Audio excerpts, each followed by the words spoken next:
Right, hello everyone, and welcome back to the next episode in our mugshot series where we talk to fantastic crime writers and pick their brains. Today, I'm delighted to say that we are joined by Leigh Russell, who is the author of the Geraldine Steele series and much more, and has sold over 1 million books. Now, if she doesn't know about crime writing, I don't know who does.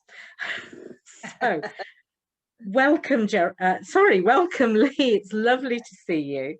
Thank you so much for inviting me. Thank you. I'm really looking forward to our chat. I know you've got lots to tell us. So I thought it would be really nice for us to start by talking about your books and how you started writing. So could you tell us a little bit about that? Yeah, certainly. I never had any intention to become a writer.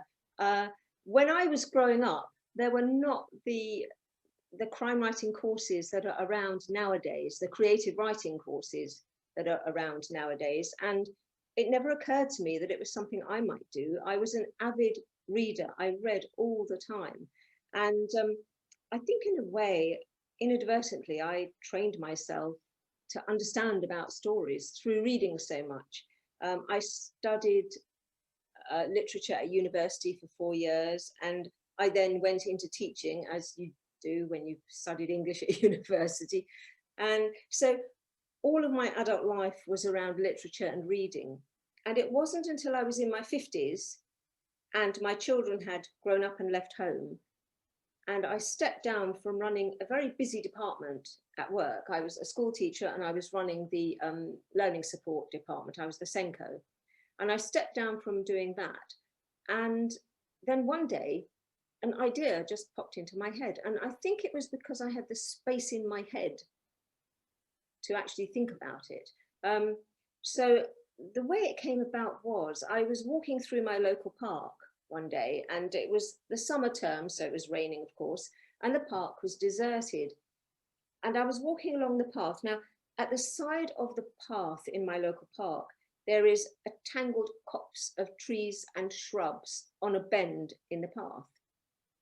And as I was walking towards it, a man came round the bend in the path, walking very fast, walking towards me. And it was just me and this stranger alone in the park. And there was something about him that just made me feel very uneasy. But he scuttled away, and that was that. And I walked on. I happened to glance down, and underneath this copse of trees and shrubs, protruding from the ground cover, I saw a woman's hand.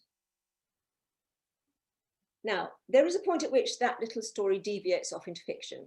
I was in my local park. This kind of slightly odd-looking man did walk past me. And I don't know why. I think it was because it was just me and him alone in the park. But it just occurred to me, what would I do if I saw a body in the bushes? And I'd seen this man here, and I could identify him. I could describe him to the police. And several men have come forward since then and claimed to be that man in the park who inspired my first book, but I wouldn't recognize him again. I haven't seen him again. But that was where the idea came from. And so one of the characters in my very first book is a school teacher, a grumpy middle-aged school teacher, based that on me. And she's walking through her local park and she sees a body in the bushes. And that's where the whole story spins out, because she has seen this man in the park. And so that was the inspiration. It was just like a light bulb moment. I just had this idea, and I went home and I started to write down the story. And I wrote the story of the killer. Who was this man who was killing women in his local park? What's going on there? Who was the woman? Perhaps she had a boss who got annoyed because she didn't turn up at work the next day. Did she have a boyfriend who used to knock her about a bit? He could be a suspect. And so the whole thing just kind of evolved into a story. And I wrote absolutely obsessively for weeks and weeks, and eventually finished. And I thought, oh, I've written a book here. So I wasn't going to do anything with it. And I thought, should I send it off? And my daughter said, go on, what have you got to lose? So fortunately, I listened to her. And so I printed out what I'd written, because that was what we did in those days. This is going back about 12 years. printed out what I'd written, put it in a brown envelope, sent it off. Well, 2 weeks later, I had a phone call from a publisher saying they were interested, and we met and we chatted, and they offered me a 3-book deal on the basis of that manuscript. So Wow. it was very exciting. And to say that that has been life-changing is probably an understatement. And I've made it all sound very easy. Of course, a lot more work went into the book before it could be published, because my first manuscript was not really publishable. I was just indulging myself. I had no concept really of writing for a reader, because when I wrote it, I had no idea that anybody else would ever read it, let alone want to publish it. I certainly didn't envisage it being the first in a long-running series, which will run to 20 books. So I was just writing for myself. Every other page there was a drug heist or a kidnap or a murder, and it was great fun. But when it went to an editor, we had to sort of knock it into shape a bit so that a reader would be able to follow the main storyline. And one of the comments that my editor made was that I needed to make my detective more interesting, because she was the character that readers were going to follow through the series. And And when this I is Geraldine Steele. Geraldine Steele, when I wrote the first draft, I was just fascinated by my killer. And this is really what interests me. What is it drives one human being to kill another one? It's just intrigues me and interests me so much. So that first draft, I wrote pages and pages and pages about the killer, and I had to cut back a little bit on him and develop my detective a little bit more. And so that became cut short. It was published in, I can't even remember now, about 2009, I think. And that was shortlisted for the Crime Writers Association debut dagger. It sold and sold and sold, had to be reprinted after 6 weeks. And so really that was what got us started. But by that point, of course, I was already on to writing the second book in the series, because remember, I'd had this 3-book deal. And when the second one came out, then I was writing the third one, by which time my publisher had realized that, yeah, we were doing okay here. So he offered me another 3-book deal and another one. And I can't remember which deal we're on now, but we've had quite a few. And I'm currently writing the 18th book in the series. The 15th one, Evil Impulse, has just come out earlier this year. Deep Cover is out in August. There's another one out in January, and I'm writing the one after that, so the 18th. So I think the series is, well, I'm sort of commissioned to write to 20 books. I've agreed that with my publisher. I don't know why 20, but I think Cadfile had 20 books, so I thought, okay, that's a nice number. And now I'm kind of thinking a little bit, whoa, what am I going to do? But somehow, once I get started, the ideas seem to come. And I've been hugely fortunate that I've always had a publisher's deadline. So I don't have the luxury, and in some ways the curse, of having all the time in the world. I have to get the book written. And so I get on with it. And one piece of advice I would give to aspiring writers would be, or all writers really, is if you're not fortunate enough to have a publisher's deadline that you're writing to, set your own deadlines, because I find certainly that pressure that I have to finish something pushes me to do it. Otherwise, I could just spend all my time making tea, doodling about on Facebook, sometimes occasionally even doing housework. You know, there are so many ways in which I can procrastinate, and I think it's the same for most of us really. So yeah, have a deadline, stick to it. But so that's a good idea. That's how I started, and I've now had, do you know what, I do lose count, I have to add up, but I think I've had 24 books published, and there are another 2 out this year. So by the end of this year, it will be 26 books in about 12 years. So I love writing. I write every day. I absolutely love it. That is just amazing. I wrote somewhere that it was like turning on a tap. And it may be that one day the tap will switch itself off, and then I'll just start reading all the time again. I don't know. It's a mystery. I don't know where it comes from. But as you can probably tell, I mean, once I get going, I do talk. I'm full of words. Words just pour out of me. My husband loves it that I write, because it means I don't talk so much. Oh, husbands are mean. So I'm really interested in this idea that you had a publishing deal, and so you'd written this one book that you weren't expecting to be published, and then all of a sudden you've landed yourself with a 3-book deal. Did you not even for a second think, oh, where's the idea going to come from for the next No, one and the one after that? Not at all. no. I think as a writer, and this is another piece of advice, this is one of the pieces of advice that I was going to give later on in my tips. I'll reiterate Sorry. it. But one of the pieces of advice I think is trust yourself. And at the end of the day, I mean, F. Scott Fitzgerald said, you don't write because you want to say something. You write because you have something to say. And if I don't have the story, then I won't write it. And if it came to it, I would have to say to my publisher, look, sorry, I'll have to pay you back the advance, but I just can't do it. I think you can't really force these things in a way. I mean, it's there or it's not there. And so far, for me, I've been fortunate. I've always had, I mean, there are so many ideas, aren't there? There are so many reasons why one person might kill another person. You know, human nature is so varied and multifarious, isn't it? But yes, if the ideas dry up, then I will stop writing. I'm not going to, I would never want to think, right, I have to write a book. I need to think of something. What am I going to do? You're amazing. I just can't, the idea that you can get so many books written in a year is just amazing to me. But that's probably because I'm not setting myself a deadline. So that's, I'm going to take that tip. I type very fast. It's just having the idea. Once I have the idea, I'm off. And I always say that writing a book actually is not what you do on the keyboard. Writing a book is what is in your head. And Agatha Christie said, didn't she, that the best plans are made when you're doing the washing up or something.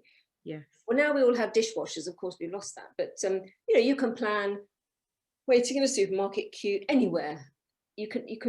And Eugene Ionesco said, a writer never has a vacation. For a writer, life is writing or thinking about writing. And so it's going on all the time. Yeah. And so there we go. I think if you don't know what to write, just stop, go away, do something else. It will still be going on in your subconscious mind. Yeah, I think. absolutely. And if it's not, then why do you want to write? Just stop. Yeah. So were you reading crime fiction before, or were you reading a whole wide range of different fiction? I was reading everything, anything I could get my hands on. And of course, a lot of fiction that is not designated crime fiction involves crime. I mean, the best crime writer, in my opinion, probably of all time, certainly that I've come across, is Shakespeare. All of his great plays, Hamlet, Othello, Macbeth, Lear, Romeo and Juliet, they are all centered around crimes. And crime is really the outcome of conflict between people. And conflict is what creates tension in a book and suspense. So I didn't used to read specifically crime fiction, but I read a lot of crime. Yes. Yeah, right. And do I really understand it that you sent your manuscript off to one publisher? And two. I sent it to two. I went, I mean, it was a different world then. And I went to the Writers and Artists yearbook. I think I went to the library. I might even have bought it because the library ones tended to be out of date. I think I might have bought the Writers and Artists year group. And I went through it very carefully and I looked for publishers who specialized in crime or who accepted crime. And I found two and I sent off to them. I had no expectation that my book would be published. So I didn't research it as thoroughly probably as I should have done. I was just extremely lucky. And this is probably the most important piece of advice for aspiring writers, is to be lucky. I mean, I found an absolutely wonderful publisher, No Exit Press. They won the Crime Writers Association Crime and Mystery Publishers Dagger Award in, I think, 2019. They are a wonderful, wonderful publisher. They've been very, very good to me. And I like to think I've been good to them as well, because we've sold lots of books together. Yeah, I sent off to two and they responded very quickly. And then I can't even remember if I ever heard back from the other publisher, but by then I was just, you know, busy. It didn't matter. Yes. I mean, I was just so excited to be published at all. I had no idea, you know, what they were going to be like. They've been fantastic. They really have. So what do you think it is about Geraldine that people love to have sold that many books? She must be something special. I don't know. I really don't know. I mean, I have to say, hand on heart, it amazes me that people are so interested in her. Um, when I started writing, I mentioned to you that I was, I was really, really fascinated by my killer, and I almost brought in my detective as a kind of function of the plot to solve the crime. And I was told I had to make her more interesting, so I did work on her. The reader doesn't find out very much about her in the first book. We learn a bit more about her in the second book, and a bit more in the next book, and so on and so on. I couldn't have planned it better, really. But the honest truth is that I was getting to know her as we went along. And it is very often like that with people, isn't it? The first time you meet them, you think, oh, they're a bit kind of aloof, whatever. And then the next time you meet them, you think, oh, actually, they're just a bit shy. And then the next time they're a bit more outgoing. And so it's become a getting to know her, really, for me. And some of my readers, I think, seem to know her better than I do myself. I tried very hard to make her ordinary. At the time when I started writing, we'd had a lot of bent coppers, drunk coppers, coppers with, personal lives that were a complete mess. And I tried to make her ordinary. I thought, I want to make her to be just a woman, a professional woman that other women can identify with. She's not very outgoing. She's quite introverted. She's very, very, very focused on her work, almost to the exclusion of everything else, and very kind of task orientated. Although she does have a deep sort of understanding of how people think. And I think there's a lot of me in her, although I didn't realize it at the time. She's passionate about justice. And I really hate it when, let's say you pay for something and then it doesn't work. It's not fair, is it? It's not right. I don't mind paying whatever it costs, but I want it to work. Otherwise, there's a sense of unfairness about it, isn't there? And so I think she gets her passion for justice from me. And her passion in life really is to find justice for the voiceless dead, is what she says. And so I don't really know why she's taken hold of readers' imaginations so much, but she has, and I'm glad that she has. I suspect it might be because they can identify with her, because you're quite right. Obviously you need to have an in-depth character development and what have you. But so many coppers in fiction seem to have all these various different issues and what have you. And sometimes you think, oh, I've read this before somewhere, don't you? So I quite like the idea of sort of a normal person Yeah, doing a I mean, good job. she does have a backstory. Of course. She discovers as an adult that she was adopted at birth, which she didn't know about. And she then discovers that she has an identical twin who has lived a very, very different sort of life to her. And that creates all sorts of issues. But it's a sensitive subject to write about because I've not discovered that I was adopted at birth, and people do sometimes. So I was very careful about how I wrote it. But yeah, she does have a backstory, which I find quite interesting. But and she has a long-running friendship which develops with her sergeant. But the main focus of what I'm writing about is the murder investigations. And in each of my books, it's the killer that I think differentiates one book from another, because the killer might be a man, might be a woman, might be a psychopath, might be somebody who's been driven to kill, might be jealousy, could be greed, all sorts of motivations. And I think that's what makes the books differ from each other.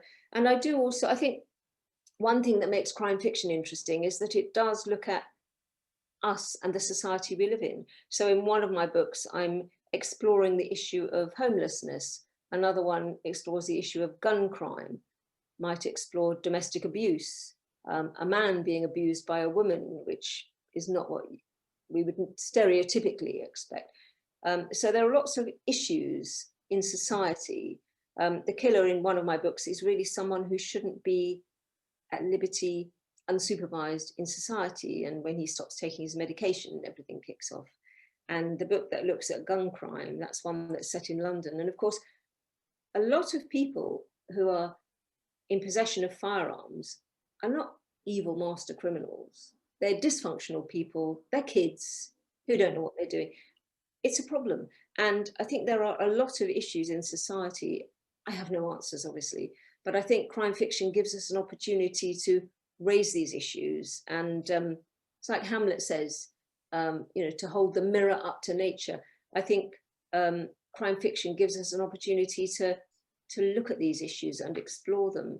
And it's important that they are raised and that we do have some discussion of them. So I think that also makes each book different within the series, although it's the same detective, and we always start off with a body and we end up, with the crime getting resolved, and there's often a couple of other bodies along the way.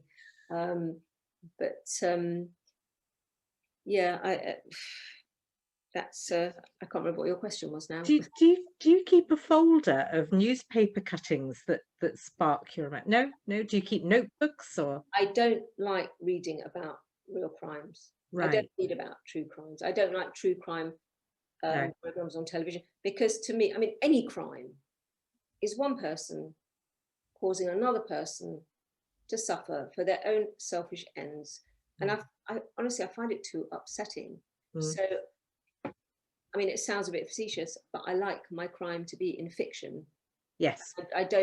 None of my stories have been inspired by a real crime at all. No, I just make it up. Right. But do you keep notebooks? So if you suddenly get an idea, do you keep a notebook to jot things down or not? Not anymore. I used to. When I started writing, as soon as I had an idea, I'd be that cliche of somebody sitting in a restaurant scribbling on a napkin, and I had a little notebook by my bed. If I woke up in the night, I'd scribble something down, and just ended. And I ended up with like a whole host of scraps of paper that were totally illegible. So I gave up. I think if an idea is worth it, if it's a good idea, you will remember it somewhere. And if you don't remember it, then it probably wasn't worth thinking about in the first place. So I now follow that principle. No, I don't scribble things down anymore. I did used to a lot, but I gave up on that. And now I keep it simple. I just sit down at my keyboard and I try to plan, but I'm not very good at planning. And so that's so good to hear. I plan a bit, but then it doesn't quite work.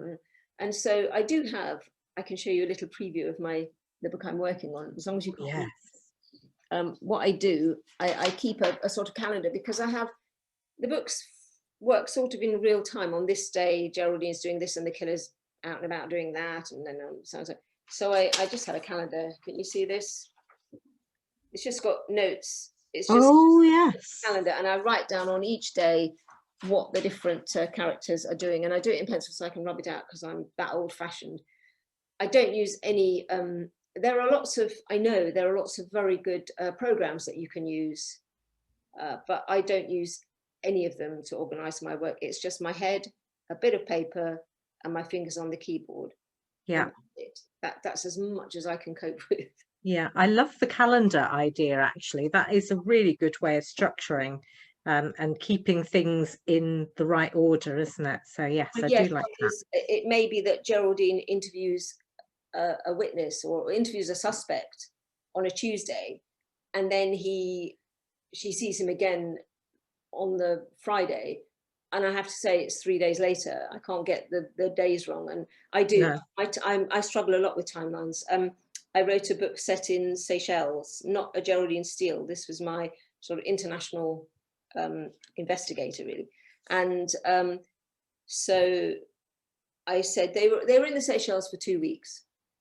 And then the copy editor said, "You said they're there for 2 weeks, but the action actually takes place over 16 days. So it was quite easy to fix. I just said they were there for 16 days, or they were there for just over 2 weeks, if I want to fudge it a bit. Yeah. But I do struggle a bit with timelines. I get things wrong. I say, I saw you last week, and then actually it was not last week. So I try and write everything down in that way, so that I can see when things happened, and I can look up, oh no, he can't be doing that because this hasn't happened yet, or whatever.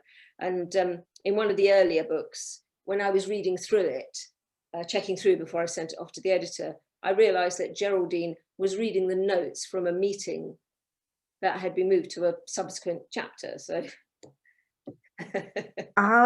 Yes, it's so difficult to keep track of everything, isn't it? and of course, if you move something, I mean, in my second book, Road Closed, I have a plot. I often have a main plot and a subplot that are sort of tied in together. And so the main plot and the subplot, they both came to their dramatic climax at the end in the last few chapters.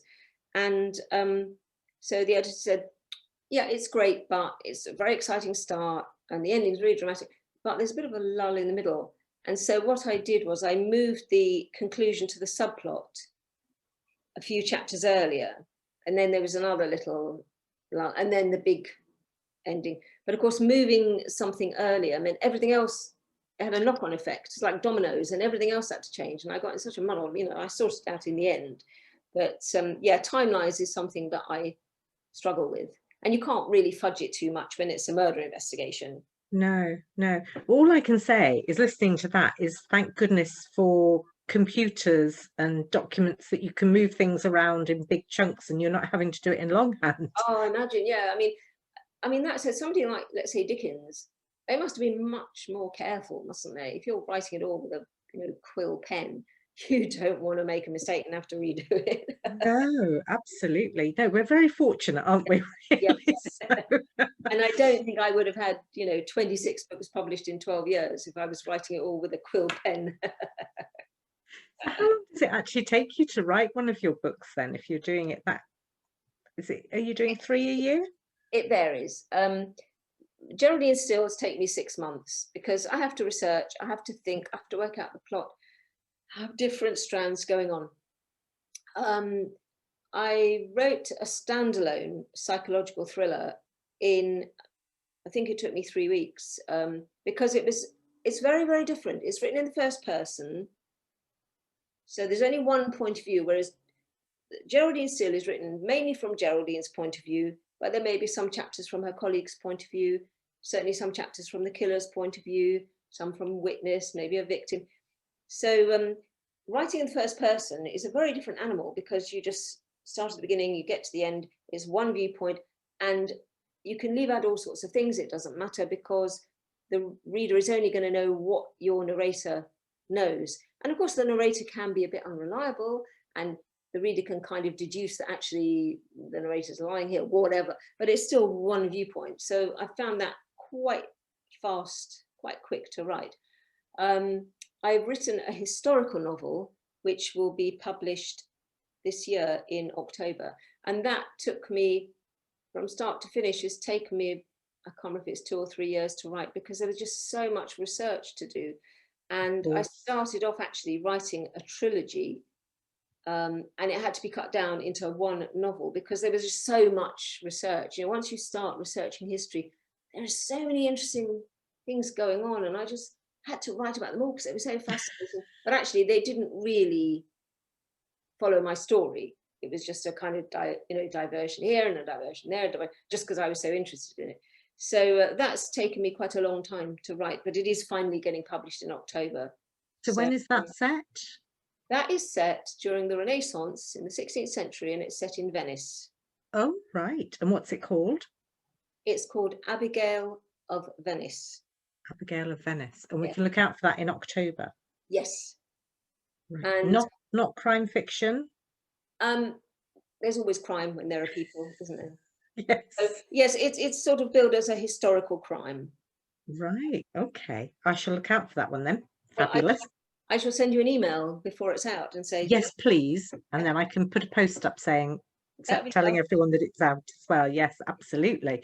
And I've also written one dystopian novel, and I think that came about because when we went into lockdown, I decided that I was not going to even mention lockdown in my Geraldine Steele books. And some people have said, well, how can you just ignore it? But when I'm writing, it's like it's an escape from real life. I didn't want to think about what it's like in lockdown. And so Geraldine lives in a kind of parallel universe where COVID just never happened.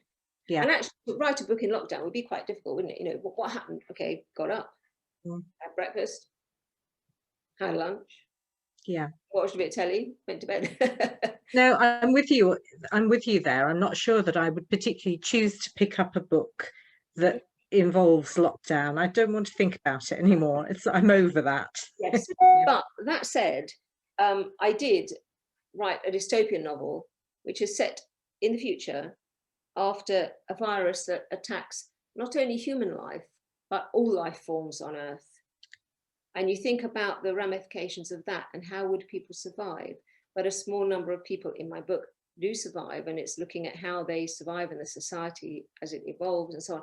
So I think lockdown and the pandemic did have an effect on me, and it came out in my writing, but just not in the Geraldine Steele books. I've never No. written a dystopian novel before. And again, that was written in the first person. And in a way, I had a lot of freedom with that because it's set in the future. So nobody knows what the world will be like. So I could say whatever I wanted, really. Yeah, absolutely. And so that was kind of fun. And that has been published. That one is Rachel's story. That came out, I can't remember when, a few months ago. Right. And so that's what in it's called, April. Rachel's story. I think it came out in April. Yeah. I'm making a note because that sounds fun as well. Right, thank you. Fabulous. Now, we were talking earlier about your books and have selling over 1 million copies Of the Geraldine Steele series. of the Geraldine Steele books. Really sell, yeah. So how do you market the books? I mean, obviously, I know that your publishers will do quite a lot of marketing, but I get the impression that you're quite hands-on as well. Yes, I mean, this is a big issue because the promotion after publication, and a lot of authors and publishers now do a huge amount of promotion before publication as well. It's a bit of a shock, I think, sometimes to new authors that publication is not the end, it's just the end of the beginning. And I remember thinking when my first book came out that my publisher had given me a platform, and I was hugely grateful to No Exit Press for making me a published author. And I wanted the books to at least repay them for the advance. So, you know, I was very committed to getting them to sell. Not so much for my own ego at that stage, because I never thought I would get very far. A very small percentage of writers are published by publishers. And then there's the challenge of sales, yes. So being published is not always life-changing. But I mean, I was fortunate that my books did take off. And after I think my 6th book, I was actually earning a good living from publishing and able to give up the day job, as they say. But not many people get into that fortunate position. No. And it is, of course, quite precarious because it's not like having a salary coming in every month and, you know, whatever happens. When I was teaching, I had pneumonia at one point and I was off work for 3 months. And 1 month of that was the Easter holidays, but 2 months was term time. And the school had to get in a cover teacher to cover for me. But while I was there lying in bed and very, very ill, every month on the dot, salary came in. But of course, you know, if you're selling a product, you might have a month when nothing sells and there's nothing really you can do about it. So my publisher have been very good to me. They, when I gave up the day job, they agreed to pay me my royalties monthly. So I still have the monthly, effectively salary coming in, it's royalties. Because otherwise, I mean, you know, if you have to wait 6 months or a year to get your money, I don't think I could handle that. Okay, so it's very hard to get published, and then it's hard to stay published. Well, yes, you do hear lots of stories of people jumping from publisher to publisher and looking for the next person. I mean, one agent was explaining it. It all depends on something called book track figures. If sales dip below a certain target, publishers will drop authors. So, but then on the other hand, it's very, very hard to get noticed if you're doing it on your own. So it's kind of tricky every which way, really. I mean, my own experience, I like being with a publisher. I just do. I like having a team working with me, and my publishers provide the editor. The best editors tend to work for publishers, and they know the best editor for my books. I wouldn't know how to find an editor. And they have a proofreading team and copy editors and cover designers. I wouldn't know what to do. A lot of people self-publish and do it extremely well, but it's not for me. I just want to write the books. I couldn't do all the rest of it. I mean, it's a miracle that I'm even here on Zoom. But when I started, my own experience was actually in a different world, because I spent every weekend for a couple of years, every weekend I went into different bookshops and hand sold. And I would sell 40 books. And I wouldn't leave the bookshop till I'd sold my 40 books. You can't do that now. It's very difficult to get into bookshops. They might let you go in for an hour. But I used to spend a lot of time getting into bookshops, trying to get my name known. Literary festivals. At one time I went to a lot of literary festivals. And when my 10th book came out, my publisher set up, it was 10 cities in 10 days and for my 10th book. And we went from Glasgow down to Portsmouth. It was fortunate because we included the I Write Glasgow Literary Festival, we included York Literary Festival, we went all round. And I've done literary festivals overseas, went to Belfast, to France, literary festival, to New Orleans, it's called, so I've, I have spent a lot of time out and about at festivals, which I love because I like getting out and meeting people. And although I've sold, I don't know how many books now, but well over 1 million, I'm still excited when one person buys one of my books. And so to hand sell a book is such a thrill. But now, of course, the world has moved online. And even before lockdown, a lot of publicity was online. So, they say you have to have a blog. Well, I did for a while, but I couldn't get the hang of it. And the pictures used to go all the wrong place. So I stopped that.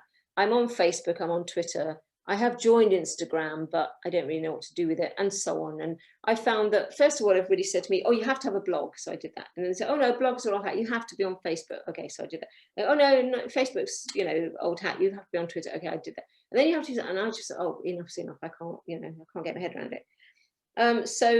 Yeah, I think the best sort of publicity really is when other people recommend your books to readers. I used to go into libraries a lot. I like to support libraries. I'm passionate about libraries, and I do worry a bit about the future and for our children. I mean, they're all on tablets nowadays, aren't they? Yeah. And yes, you can read on Kindle, but they don't have dedicated Kindles. They have tablets, and you can also watch cartoons. You can play games.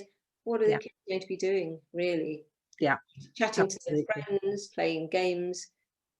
When I was a child, a long, long, long time ago, really, if it was raining and you couldn't go outside, there was no children's television till a certain time of day, I can't remember.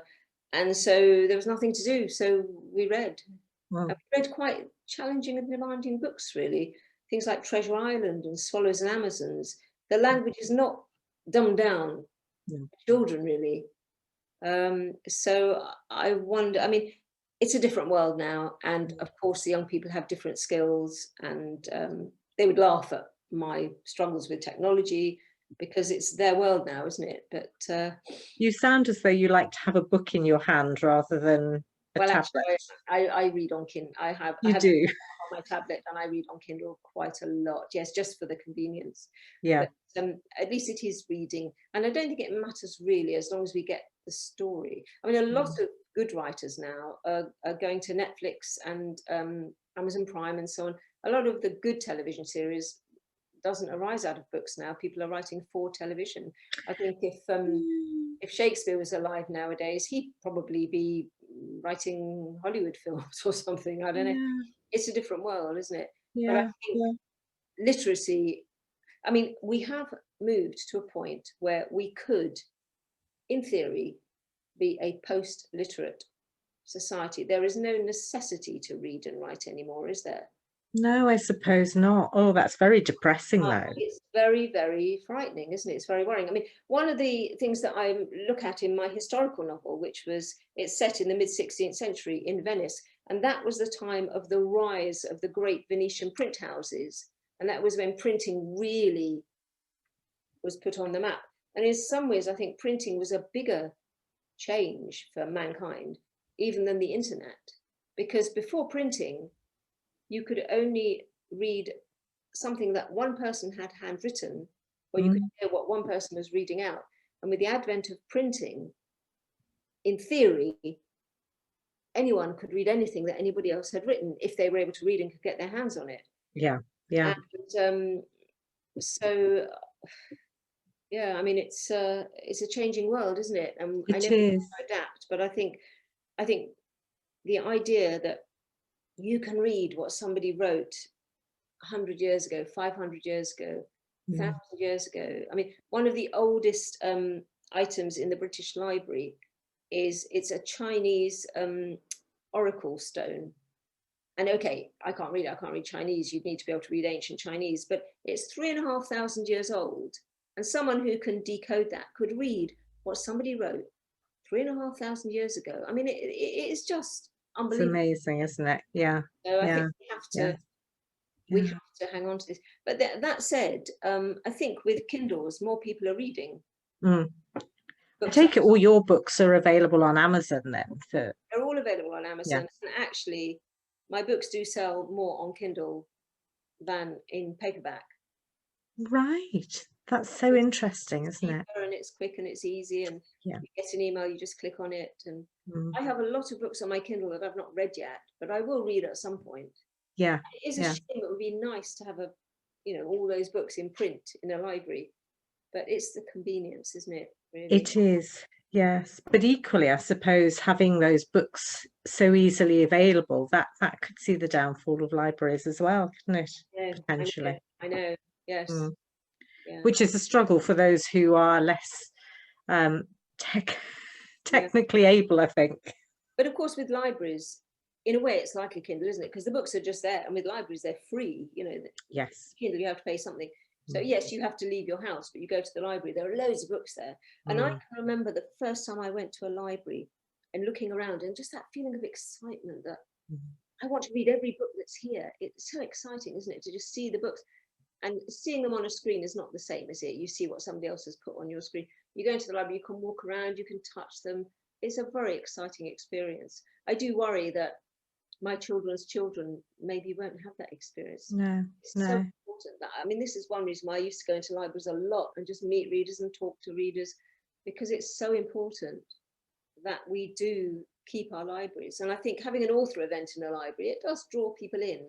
And I think Does. libraries do need to do things to bring people into the library, Mm. so that maybe it becomes more of a kind of community sort of centre with things going Yeah. on, rather than just a silent bookshop. But Yes. we have to keep our libraries. Yeah. It's so important. Absolutely. So Absolutely. yes, Please do tell me that that when you were first published, you would go into the library just to make sure that your books were there and being borrowed. oh yes, of course, yes. And, I think and if I they would. weren't there, I'd tell myself, I'd say, oh, they must be out on loan. Oh, that's fabulous. So let's go over your top tips as we were discussing. Okay, so the first one is, well, William Faulkner said this far better than I could, so I'm going to, if you don't mind, read out something that he said. This is a Absolutely. top tip from me for writers. He said, read, read, read. Read everything, trash, classics, good and bad, and see how they do it. Just like a carpenter who works as an apprentice and studies the master, read. You'll absorb it, then write. If it's good, you'll find out. If it's not, throw it out of the window.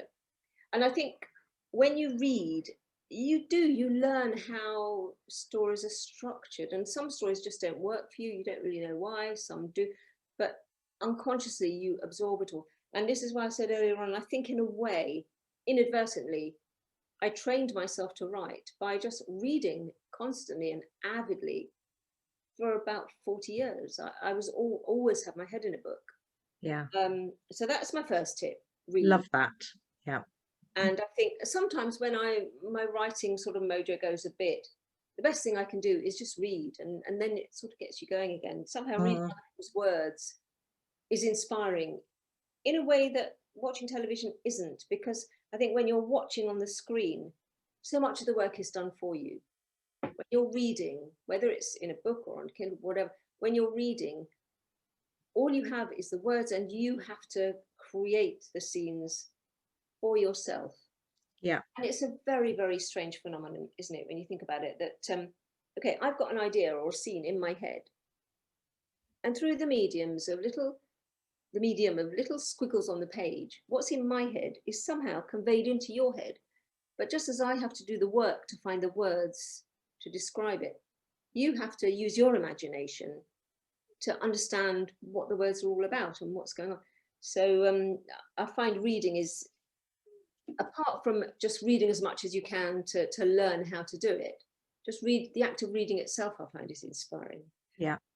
Okay, so my next tip is to revise. Now, there was one writer, and I wish I could remember who it was, but I can't. He said he used to write 200 words a day and would never change them. So I think he must have gone over and over them. I tend to, I'll write 2,000 words and then I'll go over them and over and over. So I think my next tip would be to revise, rewrite, self-edit, and straight away.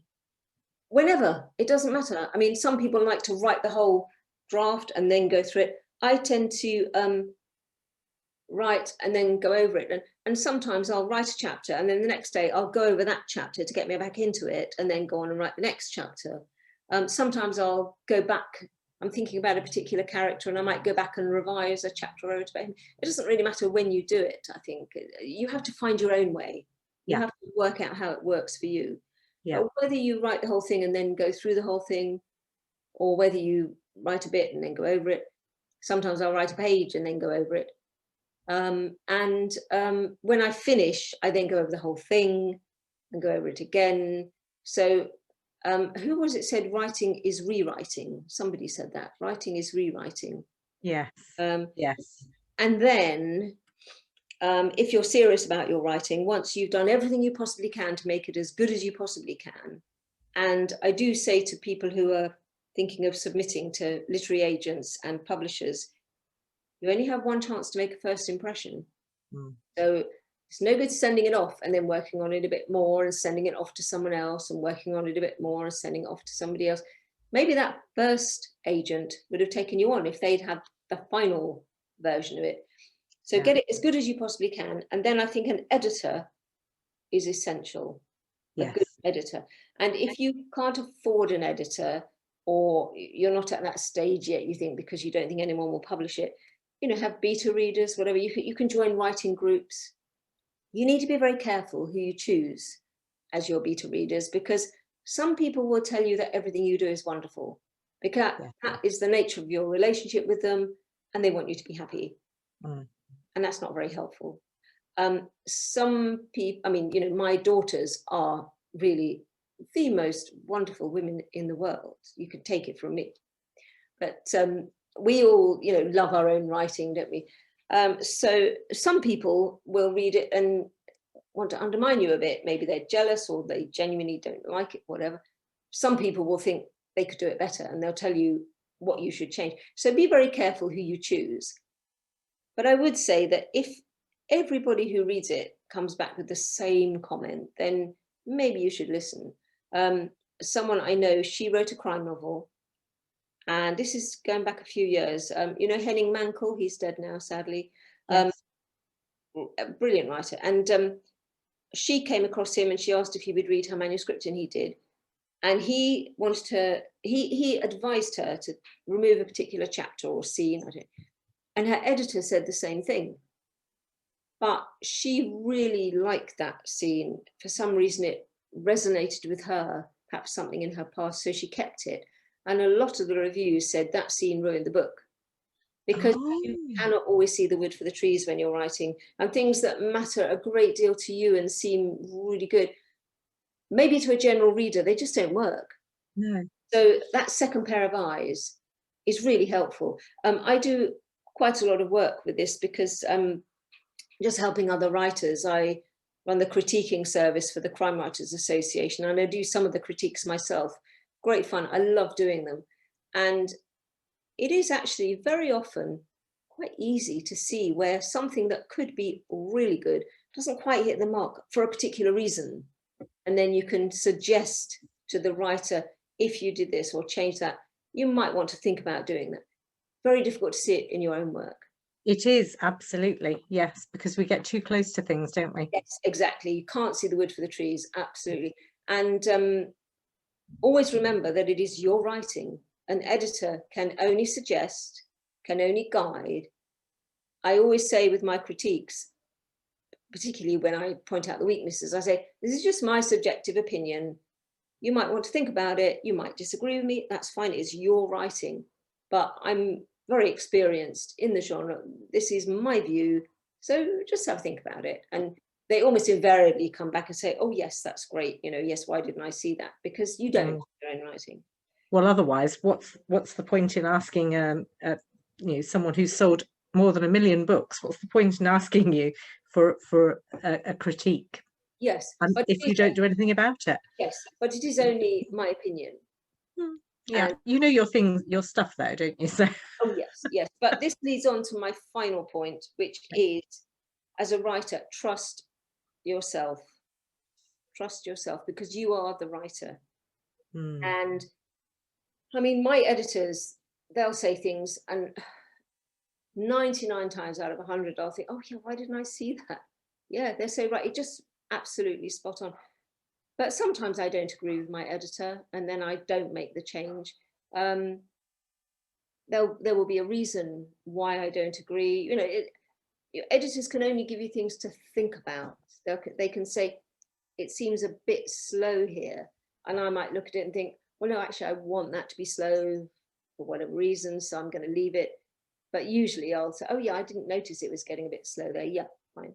But trust yourself. I remember one time when I was writing a book, and one of my characters, I can't remember the details, but they said or did something, and I didn't know why, but it felt right. So I left it in. And then later in the book, I realized why that character had said or done that, because it was leading up to something that's happening later on that I hadn't even formulated yet. So I'm not saying it's magic or I'm prescient. Obviously, in my subconscious, something was leading towards something. I find very often that I don't really, it sounds funny, but I don't really know what is going to happen in a chapter until I write it down. Yeah. It's the putting it on the page that makes it happen for me. Yes. It's not in my head until I write it down. I don't know if that makes sense. sense. But you must have in the back of your mind, there must be an idea as to where it's going for this character, for that to happen. That's amazing. Exactly. It's in your subconscious. It's like, you know, people sometimes say sleep on it. If you have a problem, if you go to sleep, you wake up in the morning, you think, oh yeah, that's the answer. Because you've given your mind time to formulate it, really. Yeah, I mean, the book that I'm writing at the moment, the 18th in the series, and I'm thinking, oh, I need to put some more in. And then as I'm writing it, I thought, oh yeah, I know, I can make this happen. I can introduce this character. Yeah, that's brilliant. And that really works. And conversely, sometimes I'll think, I've done this, but it doesn't really work. I need to scrap it. So it's a sort of organic process. I would love to be like Jeffrey Deaver. He spends 6 weeks planning his books in detail, and he writes a synopsis for each chapter. And he says it's great because when he writes the book, all he has to do is write it. He can just focus on the actual writing because he knows what's going to happen. It's all worked out. But somehow I can't do that. And then there's a child who said he sits down with no idea what's going to happen and he just follows the story. So, you know, we're all different, aren't we? And I think, I mean, I don't know if you know William McIlvanney, he's dead now, the father of tartan crime, he's sometimes called. And he was a wonderful writer and a lovely, lovely man, a real gentleman. And he said when he used to teach creative writing, he said the most useful thing that he would say to his students was not to follow his advice, really, because you can't really tell other people how to write. No, you just can't. I mean, I think you can't teach creativity. You can teach the craft, but of course you can't talk about teaching crafty writing. So we talk about teaching creative writing. But sometimes, I mean, I chair the Crime Writers Association Davy Dagger Award panel of judges, and sometimes there are submissions where you kind of feel they've been to a creative writing class. You can sort of tell everything's a bit too kind of neat and clever. I can't really explain it, but it's a bit too, you can overthink things, really. Yes. And it's a bit too kind of self-conscious in the writing. So I don't know. I mean, I wish I'd had the opportunity to go to creative writing classes when I was younger. Now I just teach creative writing. But, if I'm invited to go to a Greek island, I'll go to teach creative writing.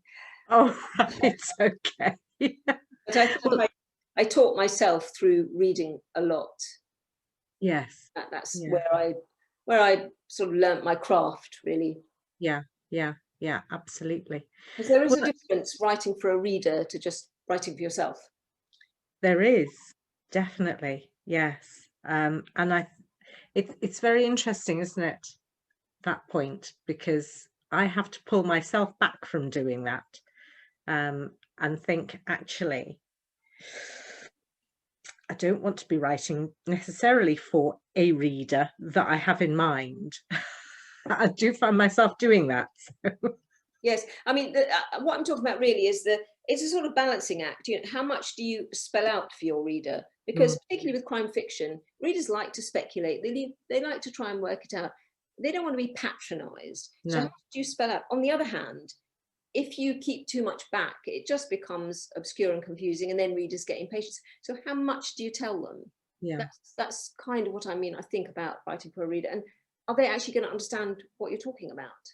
yeah. Are they going to find it too obvious? So perhaps particularly with crime, the thing I find the most difficult is the misdirections, because most of my readers are far more sophisticated in the genre than I am. They're highly intelligent people, most of them. And I'll put in a little misdirection and there's a misdirection, you know, put in a red herring and that's a red herring. You know, they know how do I pull the wool over my readers' eyes? How do I lead them up the garden path? I find that very difficult. In one or two of my books, I think I've achieved it absolutely brilliantly, but in a lot of them, they can probably work it out. And some of my books are more of a why done it than a who done it. My first book, Cut Short, the reader follows parallel stories. You're following the story of the killer and you're following the story of the detective and waiting to see when the two are going to coincide. And that's quite fun because there's lots of scope for dramatic irony there, because the police are at the police station tearing their hair out saying it must be this person, and actually somebody totally other is out there killing somebody and they don't know. So But the reader does. But the reader does, yes. I like that. So there the sort of tension is, when are they going to find this person rather than who's doing it? Yeah. Fantastic. Right. Well, thank you very much, Leigh, for talking to us today. It's been absolutely fascinating. And for everyone, do have a look. If you're watching on YouTube, you'll find all the links to Leigh's website and her books on Amazon below here. And they'll also be in the podcast notes as well, if you're listening on the podcast. So, and I would say, do sign up for Leigh's newsletter, which you will find on the on her website, because that's fun when it pops through as well. Actually, have sort of videos of me. It always seems that you're up to something. So. and please buy my books. Oh yes, do. Let's see if we get to what, number 21 maybe for the books. Or 2 million sales would be nice. Yes, that would be nice, wouldn't it? We're working on it. Fabulous. Well, thank you. Main thing is keep reading, whatever you're reading, keep reading and keep writing, and that's it really. Thank you so much. It's really been fun chatting to you. There's so I feel we could carry on for hours. There's so much more. We could absolutely. So invite me back anytime. Lovely. Thank you very much. Thank you so much.